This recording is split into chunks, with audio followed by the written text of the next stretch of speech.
अस्सलाम वालेकुम वरहमतुल्लाहि वबरकातुहू। व्यूवर्स, कैसे हैं आप सब लोग। आज मैं आप लोगों के लिए ओरिजिनल चपली कबाब की रेसिपी लेकर आई हूँ। बहुत ही आसान रेसिपी है ये, बिल्कुल रेस्टोरेंट स्टाइल में बन के तैयार होते हैं और बहुत ही मज़ेदार बनते हैं। बहुत कम वक्त में ये तैयार हो जाते हैं। इसको आप दावतों में भी बनाकर सर्व कर सकते हैं और चाहे तो अपने लिए भी बनाकर एंजॉय कर सकते हैं। इस वीडियो को लास्ट तक ज़रूर देखिएगा। वीडियो स्टार्ट करते हैं। अगर आप मेरे चैनल पर नए हैं तो मेरे चैनल को सब्सक्राइब करें, साथ साथ ऑल नोटिफिकेशन को क्लिक करें। इससे आने वाली मेरी हर न्यू वीडियो की नोटिफिकेशन आपको सबसे पहले मिलेगी। वीडियो अच्छी लगे तो लाइक एंड शेयर करना ना भूलें। तो चलिए आइए वीडियो स्टार्ट करते हैं। मैंने यहाँ पर 20 से 25 हरी मिर्चें ली हैं, 2 टेबलस्पून अनारदाना, 1 टेबलस्पून कुटी हुई लाल मिर्चें, 1 टेबलस्पून अदरक और 1 टेबलस्पून लहसुन। इनको ग्राइंड कर लिया है, साथ में धनिया पुदीना भी डाल दिया है। इनको अच्छे से मैं ग्राइंड कर लूँगी।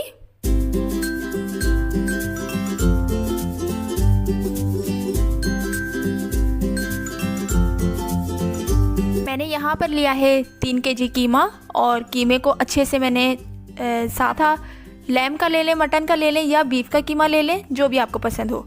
और कोशिश कीजिएगा कि कीमे में तकरीबन मिनिमम 25% फ़ैट होना चाहिए, जो कि आपके कबाब के लिए बहुत ज़बरदस्त जायका दे। ये कीमा लिया है मैंने 3 kg और तकरीबन 75% मैंने इसमें फ़ैट रखा है।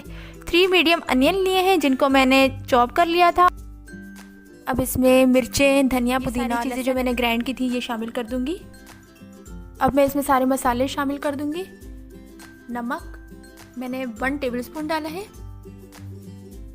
कुटी हुई लाल मिर्च, पिसी हुई लाल मिर्च 1 टेबलस्पून डाली है, क्योंकि इसमें हरी मिर्चें भी मैंने डाली हैं। और इसके बाद जाएगा गरम मसाला, ज़ीरा पाउडर 1 टेबलस्पून,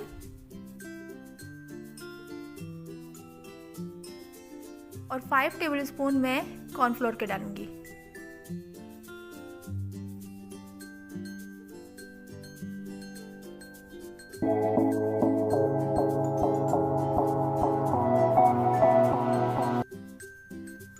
अब मैं इसको अच्छे से मिक्स करूंगी। इसको मिक्स करने के साथ साथ अब मैं इसमें शामिल करूंगी 2 अंडे। एक मैंने पहले डाल दिया था और एक आपके सामने मैं डाल रही हूँ। 2 अंडे मैंने शामिल किए हैं। अब मैं इसको अच्छे से मिक्स करूंगी और इसको जितना अच्छे तरीके से मिक्स करेंगे उतना ही अच्छा टेस्ट आएगा। ये देखें, यहाँ पर मैंने तकरीबन अच्छे तरीके से मिक्स कर लिया है। अच्छा, इसके मिक्सचर को आप बना के सारे मसाले वगैरह लगा के फ़ौरन कबाब बनाना चाहते हैं तो फ़ौरन से भी बना सकते हैं। और इसको रखना चाहते हैं, आप थोड़ा सा टाइम देना चाहते हैं तो आधे से 1 घंटे के लिए भी आप इसको रख सकते हैं। लेकिन मैं हमेशा इसको फ़ौरन से ही बना लेती हूँ और ये बहुत अच्छे बन के तैयार होते हैं। बस ये रेडी हो गया है, फ़ौरन से कबाब इसके बना लेंगे हम। ये कबाब थोड़े से बड़े बनते हैं, चपली कबाब जो होते हैं, लेकिन मैं इनका साइज़ जो है वो छोटा रखूँगी, नॉर्मल साइज़ का रखूँगी। और इसी हिसाब से आपने इसका मिक्सचर अपने हाथों में ले लेना है और इस तरह से आपने फैला देने हैं हाथ के ऊपर ही। ये देखें, ये बहुत ज़्यादा इवन नहीं होते हैं कबाब, थोड़े से अनइवन ही होते हैं।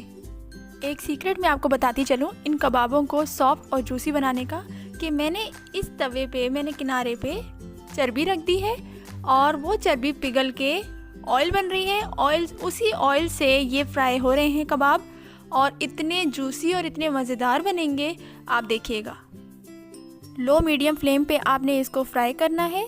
जब तक एक तरफ से अच्छी तरीके से सेट नहीं होता तब तक आपने इसको फ्लिप नहीं करना है। अगर आप बार बार इसको फ्लिप करेंगे तो ये टूट सकते हैं। फ्लिप करते वक्त भी एहतियात कीजिएगा, 2 स्पून की मदद से इसको फ्लिप कीजिएगा, क्योंकि ये काफ़ी हैवी होते हैं तो संभालना थोड़ा मुश्किल हो जाता है। मेरे कबाब जो हैं वो नॉर्मल साइज़ के हैं तो मुझे इतनी प्रॉब्लम नहीं हो रही, लेकिन आप डिपेंड करता है कि आपके कितने साइज़ के कबाब हैं।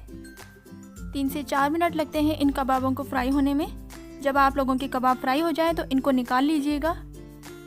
किसी भी चटनी या रायते के साथ आप इसको सर्व कर सकते हैं। बहुत ही ज़्यादा मज़ेदार जूसी बन के तैयार होते हैं ये कबाब। तो देखिए, आपको मैं इसको तोड़ के भी दिखाती हूँ कितने ज़्यादा सॉफ्ट बने हैं और जूसी बन के तैयार हुए हैं ये कबाब। बहुत ज़्यादा मज़ेदार और बहुत ज़्यादा जूसी ये बन के तैयार हुए हैं। आप भी ज़रूर ट्राई कीजिएगा इसे और अपना फीडबैक लाजमी दीजिएगा कमेंट सेक्शन में।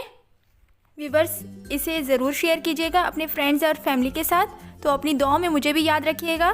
तब तक के लिए अल्लाह हाफिज़।